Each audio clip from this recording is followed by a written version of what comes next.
నిషేధిత భూముల్ని ఎవరైనా రిజిస్ట్రేషన్ చేస్తే దస్తావేజు రద్దుతో పాటు వాళ్ళ మీద కఠిన చర్యలు ఉంటాయని ప్రభుత్వం చెప్తోంది. 22A, 22B, 22C జాబితాలో నిషేధిత భూముల్ని నకిలీ పత్రాలతో రిజిస్ట్రేషన్ చేసినట్టు ఎవరైనా ఫిర్యాదు చేస్తే సంబంధించిన రిజిస్ట్రార్ సుమోటోగా దస్తావేజు రద్దుకు చర్యలు ప్రారంభించవచ్చు.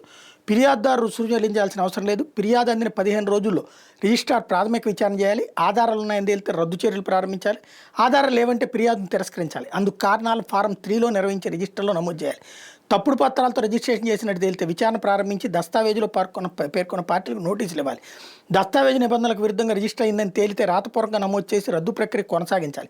దాన్ని జిల్లా స్థాయి కమిటీకి పంపించాలి. రిజిస్ట్రార్ నుంచి వచ్చిన విచారణ నివేదిక మీద 15 రోజుల్లోపు జిల్లా కలెక్టర్ సారథ్యంలోని కమిటీ సమావేశమై రిజిస్ట్రార్ ప్రతిపాదనతో పాటు సంబంధిత పక్షాల నుంచి వచ్చిన సమాధానాలు, సాక్ష్యాలను సమీక్షిస్తుంది. తమ నిర్ణయాన్ని రిజిస్ట్రార్కి పంపిస్తుంది.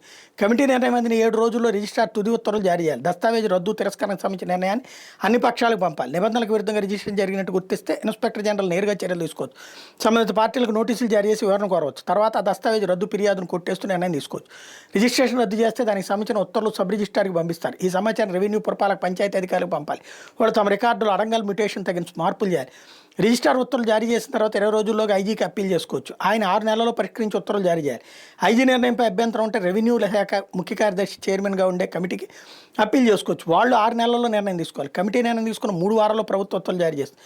ఏదైనా పత్రం నకిలీదని తేలితే దాని ఆధారంగా రిజిస్ట్రేషన్ చేయకూడదు. బుక్ నెంబర్ 2లో విధిగా నమోదు చేయాలి. కోర్టు, ట్రిబ్యునల్ తాత్కాలిక, శాశ్వత అటాచ్మెంట్ చేస్తే వాటిని రిజిస్ట్రేషన్ చేయకూడదు.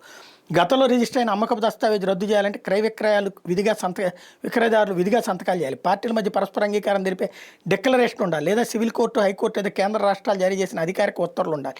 ఇలా లేకపోతే చర్యలు అన్నటువంటి పాయింట్. ఇక్కడ ఏంటంటే అలా దొంగ రిజిస్ట్రేషన్ చేసిన అధికారికి 7 ఏళ్ళు జైలు శిక్ష వేస్తామంటే అప్పుడు అట్లాంటివి చేయకుండా ఉంటారు. నెంబర్ 1. రెండవది, ఇది అధికార పక్షం వాళ్ళు ప్రతిపక్షం మీద కక్ష సాధింపులకు కాకుండా నిజమైనటువంటి బాధ్యతగా వాడుకోవాల్సిన అవసరం ఉంది.